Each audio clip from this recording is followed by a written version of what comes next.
I didn't expect to be here today. I never thought I would have this opportunity to preach to all of you the Word of God. But yet, here I am today. First of all, I would like to say thank you to Pastor Raymond for giving me this opportunity to preach. And please excuse any of the bad jokes that I might be doing here today. All right? Today we're going to be continuing what Katja was preaching last week. As Ko Oliver has said, today's theme is walking with Jesus. So, to be more specific, we're going to be talking about miracles, and what better story than the time Joshua had led the Israelites past the Jordan River. All right, you might be wondering right now on how that correlates with walking with Jesus. Well then, listen well and you might just find out. As we all know, Israelites love to doubt God's power. Every time something bad happens, they doubt God. No food? God's fault. No water? God's fault. It's not like the only reason they made it this far was because of God. No, it's their own power, right? So you get the point, right? Well, now they are faced with a big challenge in the Jordan River. And so, to calm the Israelites' worries, Joshua said this. Next slide, please. Okay. Read with me if you wish. Nanti apabila para imam yang memikul peti perjanjian Tuhan menginjakkan kakinya ke dalam air di sungai Yordan itu, arus airnya akan terputus. Air yang mengalir dari hulu akan terbendung di satu tempat. Dan pada waktu peti perjanjian Tuhan semesta alam menyeberangi Yordan mendahului kalian, kalian akan melihat bahwa Allah yang hidup ada di tengah-tengah kalian. It's so interesting to see this because you can clearly see Joshua's faith that God will be there for them, that God will give them a miracle. My English teacher said there's always a, what's wrong with the slides? Go. Oh wait, so it's fine. It's just my view. All right. My English teacher always said there's always something important with the sentence, and you can see there's a full stop. Every time Joshua said this, full stop. You will pass, full stop. Complete faith in what he was saying. So, because even though most of the Israelites were worried and scared, Joshua fully believed that God will guide them and give them the tools to cross the Jordan River. Next slide, please. All right. To put it into perspective, how big the Jordan River was, it was at least 30 meters long, which is about the distance from you to your local Indomaret, and 3 meters deep. You might be thinking right now, but Ephon, that's kind of small. The Israelites could probably just swim that distance, do a little bit of swim, Well, here comes the fun part. I mean the hard part. You see, the river may not have looked big in scale, but it was currently flood season. For those who don't know, during the flood season, the waves become faster. The rivers start to flow with more force. It becomes higher, faster. It was terrifying if you're there in real time. Now, what's worse is that the Israelites can't swim. You want to know why? Because they were stuck in a desert for 40 years. These people, this generation, has barely ever seen water that can cover their sandals. All they've done is drink water. I can see people laughing in the background. Thank you very much. So it really puts to scale how amazing this is. Because as Joshua said, as soon as the priests, you see here, as soon as the priests stepped into the water, the river would be divided. And would you look at that? It's all divided. Next slide, please. So the real miracle, the true miracle, is not how wide or how big the river was, but how the Israelites walked on dry land between rivers that were at flood season. It must have been terrifying since you can't swim and the only thing that's separating you from life and death is just some random wall stopping the river. The Israelites had to walk across the river right after the priests passed. Right after the priests passed. So the priests go first, not the women and children. The priests go first. And then after the priests go first, the Israelites had to go. And that's a whole nation. A whole nation that must have taken hours. At any moment, could that river collapse on them? But no. Every single one of them walked on dry land during flood season. So, next slide, please. Okay. Which leads to the quote of the day. Walking with Jesus means you won't give up so easily. All right. Let's say you have a big test coming up. All right. Every scholar here, every student understands. And you try and study for that test. You realize 10 minutes later, this is too hard. So you just go to sleep and give up on any chance for you to pass. Well, no, that's wrong. When you walk with Jesus, you don't give up that easily. Oh no, you would stay there, write notes about the subject, understand the base form, and keep going no matter how hard it is. Even if tears must be shed, so be it.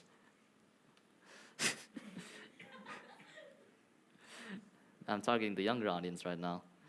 Okay, sure, it might be difficult, but that's what it means to walk with Jesus.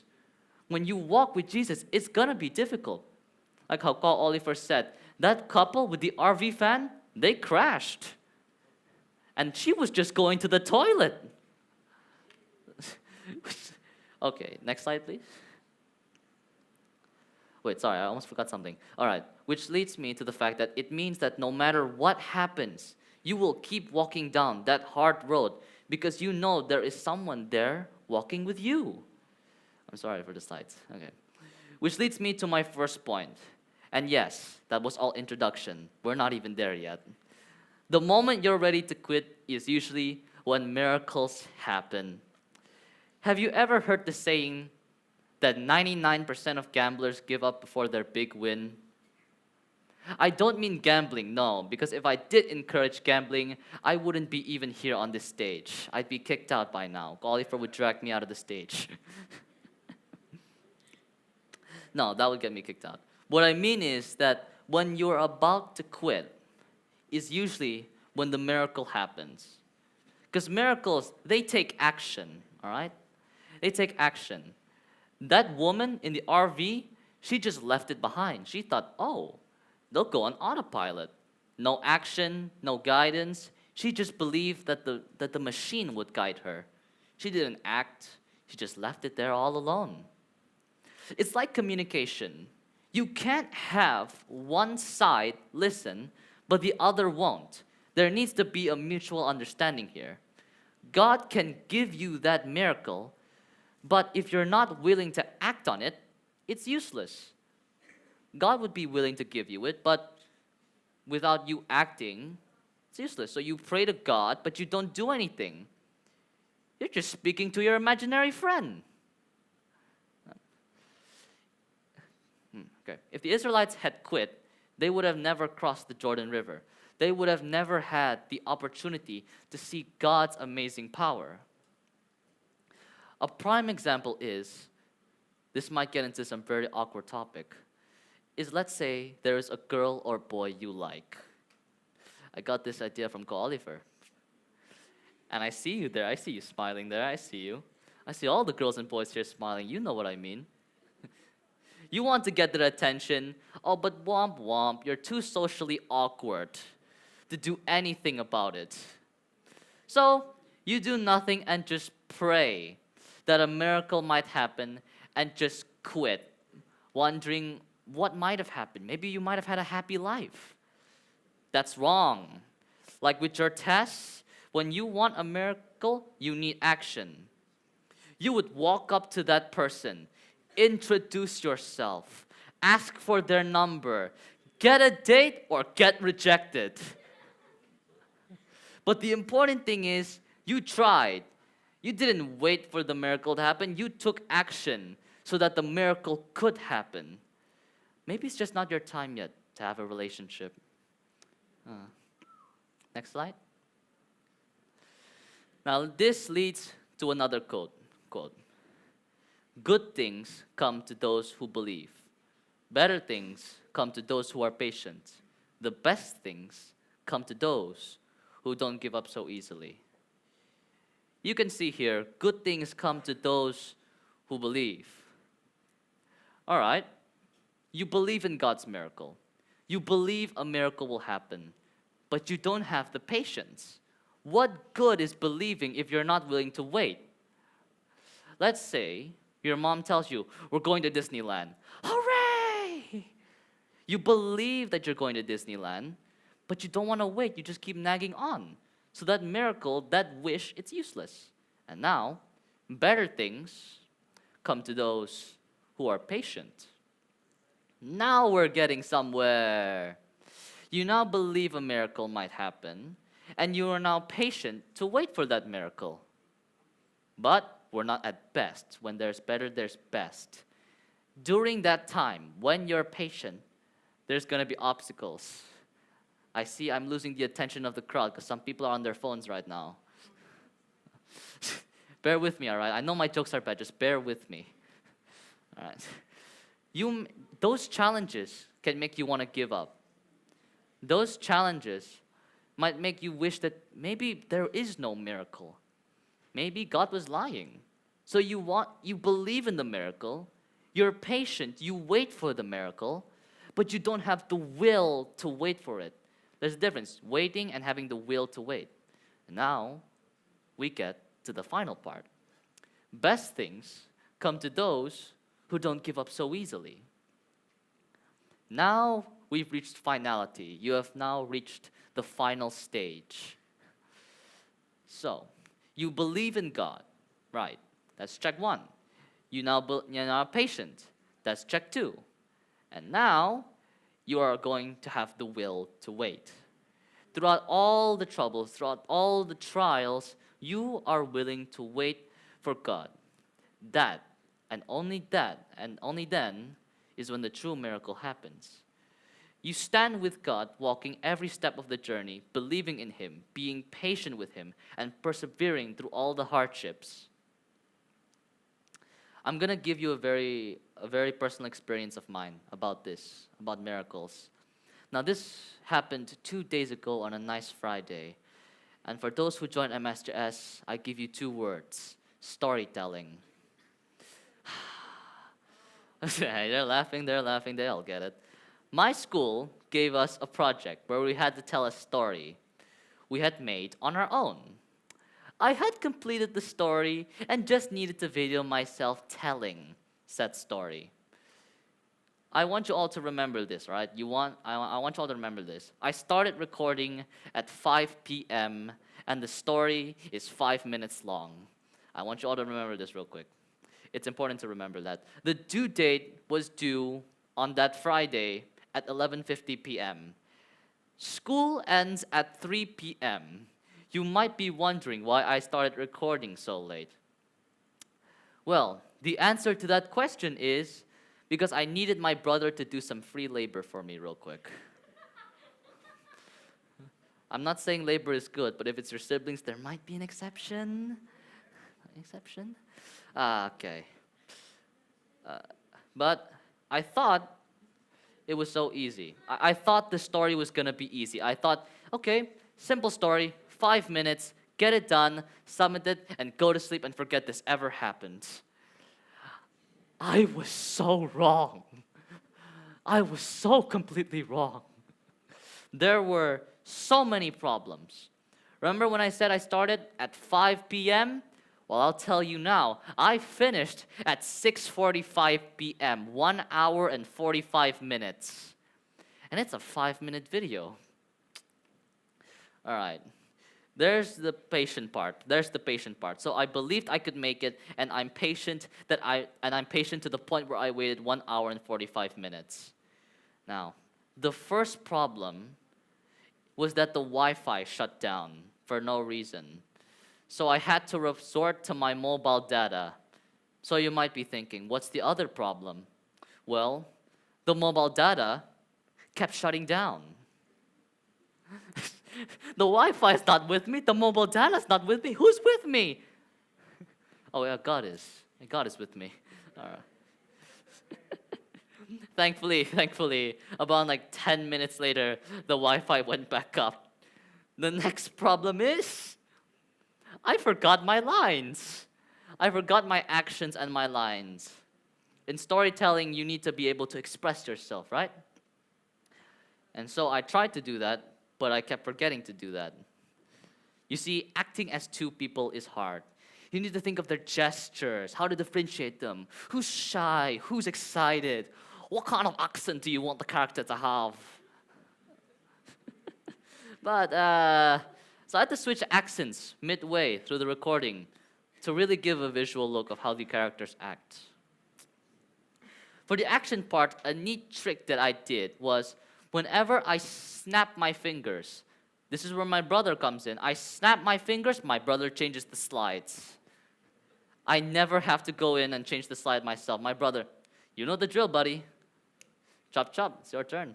All right. But the problem is, I kept forgetting to snap my fingers. So it was useless. It's fine. And another problem, and I was beginning to lose hope. This was the trials part. This is the not give up part. My brother had also lost hope in me. He kept telling me, Cole, just stop it, all right? We've been filming this for 12 times at this point. Just stop. I want to eat, please. I don't get paid for this. It's like, it's already good enough. Just stop. And you know what I said to my brother? One more time. One more time, brother. Only for him to reply, but you said that the other 5 times. One more time, one more time. And I told him to retort that this will be the one. Then we proceed to do the cycle 12 more times until I got it. Eventually, through a miracle, finally the miracle comes in. A miracle happened, and I finally got the perfect video to submit to my teacher. I hope you're happy, Miss Riri. So in conclusion to this story, I believe that a miracle is possible. I was patient. I kept trying again and again. Through all the hardships, I believed God would still be there, and abracadabra, alakazam, a miracle happened. So, thank you for my time. That's all the time I have for today. I'll now leave the rest to Cole Oliver to relieve the rest. Thank you. Wow. Wow. Evan luar biasa ya, sampai makan waktu saya banyak. Jadi kita mau closing? Enggak, kita akan selesaikan sedikit lagi gitu ya. Tapi I want to say thank you buat Evan dan buat teman-teman di tempat ini.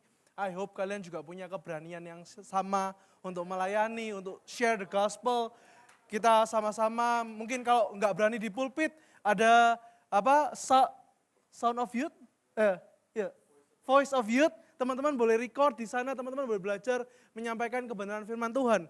So I hope bakal banyak, nggak cuma Evan, nggak cuma JC, nggak cuma Sam, tapi semua di tempat ini bisa menjadi saksi tentang firman Tuhan gitu. Nah kita akan lanjutin sedikit lagi, bear with me, karena aku nggak sekomedi Evan gitu ya, mungkin kalian nggak akan ketawa. Nah kita tahu bahwa terakhir mereka, Yosua dan bangsa Israel, itu ada di Sitim, kalau teman-teman tahu. Dan mereka akan menyeberangi sungai Yordan untuk menuju ke Yeriko. Nah ini ada petanya supaya teman-teman tahu gambarannya kira-kira. Nah kemudian di situ pada saat mereka menyeberang, Evan tadi bilang kan, kalau misalnya imam-imam udah turun, kemudian mereka menyeberang. Hanya antara kamu dan tabut itu harus ada jarak kira-kira 2000 hasta panjangnya, janganlah mendekatinya. Maksudnya supaya kamu mengetahui jalan yang harus kamu tempuh. Jarak 2000 hasta itu kalau kita buat ke sentimeter atau kita buat ke meter, itu adalah 900 meter atau kira-kira 1 kilo. Di situ adalah menunjukkan bagaimana bangsa Israel harus menghormati tabut perjanjian. Karena sama seperti yang Kak Cia bilang di minggu kemarin, tabut perjanjian adalah bukti bahwa ada penyertaan Tuhan, ada hadirat Tuhan di tengah-tengah bangsa Israel dan Yosua. Nah, aku mau bilang bahwa ternyata bangsa Israel tuh pernah ke Sitim, teman-teman. Jadi ini bukan pertama kalinya mereka ke Sitim. Kalau kita baca di kitab Bilangan 25 ayat 1 sampai 2, sementara Israel tinggal di Sitim, mulailah bangsa itu berzinah dengan perempuan-perempuan Moab. Perempuan-perempuan ini mengajar bangsa itu ke korban sembelihan bagi Allah mereka. Lalu bangsa itu turut makan dari korban itu dan menyembah Allah orang-orang itu.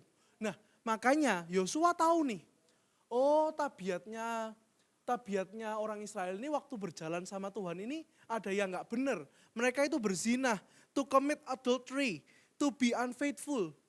Bahkan mereka menyembah Baal, mereka menyembah Tuhan yang lain. Sehingga pada saat persiapan menyeberangi sungai Yordan, Yosua bilang, berkatalah Yosua kepada bangsa itu, kuduskanlah dirimu, sebab besok Tuhan akan melakukan perbuatan yang ajaib di antara kamu. Nah, kuduskanlah dirimu ini adalah sebuah proses yang enggak cepet, yang enggak instan. Oke, aku mau coba minta tolong deh. Vincent, naik ke panggung. Aku akan buat sebuah analogi supaya teman-teman tahu apa maksud kuduskanlah dirimu. Vincent kalau mandi berapa kali sehari? 3 kali, 2 kali. 3 kali, 2 kali, oke. Kira-kira berapa lama kamu harus mandi? 10 menit paling. 10 menit. Kemudian pilih baju? Iya. 30 detik. Kakak pakai. Nggak ada. Oke, 10 menit ya. Oke, Vincent boleh duduk. Nah, kuduskanlah dirimu itu sama seperti kita mandi. Bayangin Vincent dalam 24 jam, dia butuh kira-kira 20 menit untuk mandi pagi sama malam misalnya 2 kali. Atau 30 menit kalau misalnya Vincent mandi 3 kali. Nah, itu membuktikan bahwa kuduskanlah dirimu itu tidak bisa cepat-cepat, tidak bisa instan gitu ya. Nah, apa yang mau aku sampaikan itu poin kedua setelah Evan adalah walking with Jesus mean you want in a hurry. Kamu gak bisa berjalan sama Tuhan itu cepet-cepet. Kamu gak bisa hidupmu ini kekristenan ini pengen sesuatunya instan. Pengen segala sesuatunya terjawab. Pengen segala sesuatunya dikabulkan. Gak bisa. You want in a hurry teman-teman. You want in a hurry. Nah aku mau cerita gitu ya. Kenapa kok kita gak bisa terburu-buru. Jadi ada satu cerita, ini hanya ilustrasi belaka. Waktu Kak Oliver belum menikah sama Kak Keisha, kita pernah pergi nonton film, aku lupa film apa. Tapi karena aku terburu-buru beli tiket, aku gak sadar kalau tiketnya itu bukan hari itu. Jadi kalau teman-teman tahu kalau buka MTix gitu ya, kalau akhir pekan kita bisa beli hari Sabtu Minggu secara bersamaan. Kita pergi hari Sabtu nih. Ternyata karena terburu-buru aku beli hari Minggu. Jadi waktu kita duduk, tiba-tiba ada orang datang. Permisi, ini kursi saya. Terus aku lihat ke karcis kan. Loh, kursinya sama. Kita sama nih. Tapi ternyata dia hari Sabtu dan aku hari Minggu. Jadi kita malu, kita harus turun ke bawah, kita nonton di bawah. Lupa. Berarti mungkin aku pergi sama orang lain.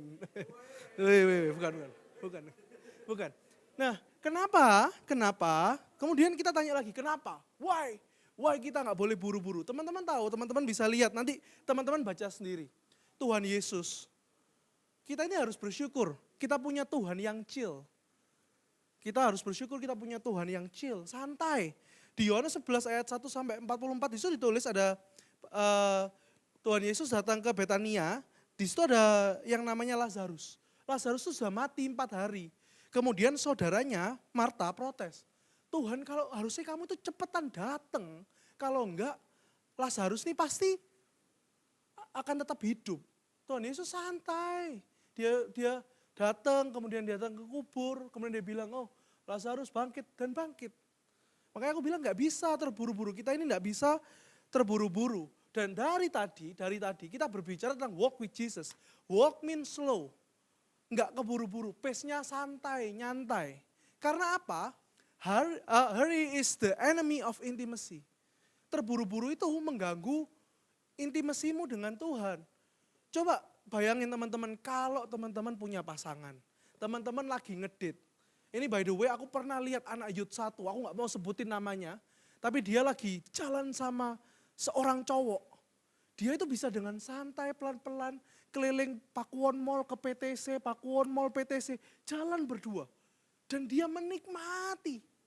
Nah aku juga, makanya aku bilang ke teman-teman, hey guys, kalau kita mau walk with Jesus, kita harus santai. Nggak boleh terburu-buru, kita harus menikmati gitu ya. Bayangin teman-teman punya pacar, cewek atau cowok gitu jalan teman-teman pasti menikmati. Gak ada yang jalannya, ayo beb, cepet beb, ayo beb, cepet beb. Gak ada. Pelan-pelan menikmati. Kita menikmati kebaikan Tuhan. Kita menikmati pemeliharaan Tuhan. Kita menikmati penyertaannya. Kita menikmati apa yang Tuhan sudah berikan. Tadi kakak-kakak WL nyanyikan bahwa anugerahnya begitu besar. Kita nikmati. Kalau kita cepet-cepet bagaimana cara kita bisa nikmati? Teman-teman makan deh, kita makan. Makan sesuatu, makan apa misalnya? Makan curry rice, nasi kari. Kalau cepet-cepet kan kita gak bisa menikmati. Kita harus menikmati itu, kita harus menikmati. Nah, aku mau undang tim Praise and Worship untuk naik. Jadi kita sudah belajar 2 hal gitu ya teman-teman. Yang pertama, walking with Jesus means you won't give up so easily.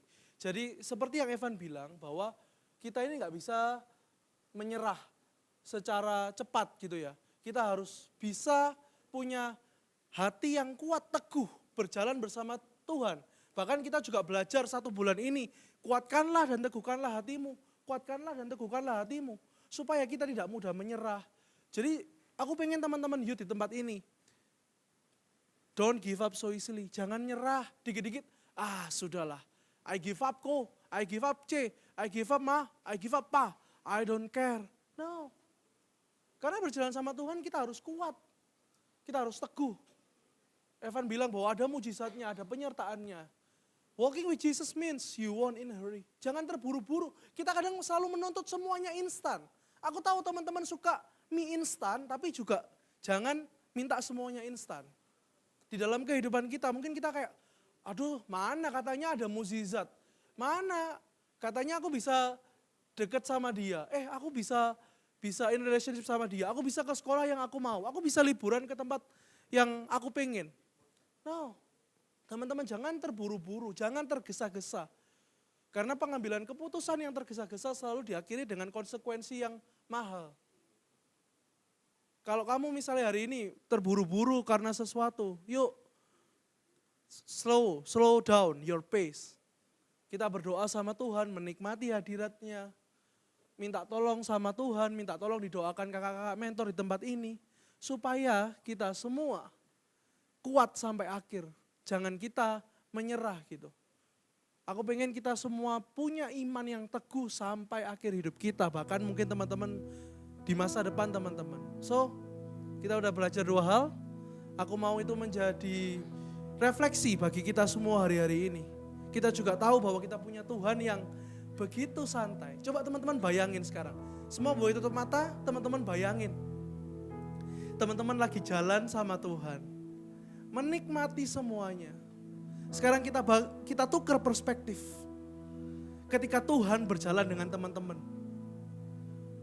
Apa yang Tuhan pikirkan? Ketika teman-teman bilang, aduh Tuhan aku capek, bye. Apakah dia give up on you so easily? Apakah Tuhan menyerah kepada teman-teman? Saya berani jawab 100% tidak. Ketika teman-teman terburu-buru, apakah dia ikut terburu-buru? Saya rasa dia tidak terburu-buru. Dan ketika teman-teman terburu-buru, kemudian teman-teman melakukan kesalahan, dia hanya akan ada di sana menunggu teman-teman, dia akan ada selalu. Ada satu hal yang aku pelajari gitu ya. Tuhan hanya akan terburu-buru pada saat teman-teman terluka. Pada saat teman-teman menghadapi konsekuensi, dia akan terburu-buru mencari teman-teman. Dia akan merangkul, dia akan menopang, dia akan melindungi teman-teman. Dia akan bilang, hey, let's walk with me again. Let's try again with me gitu ya. Bayangin, kita punya Tuhan yang luar biasa, dikatakan Tuhan yang hidup. Kita beruntung kita tidak menyembah Tuhan yang pasif, Tuhan yang hidup. Dia punya telinga yang mendengar, dia punya mata yang melihat, dia punya hati yang bisa merasakan. Dia Tuhan yang hidup. Are you grateful with that? Ya?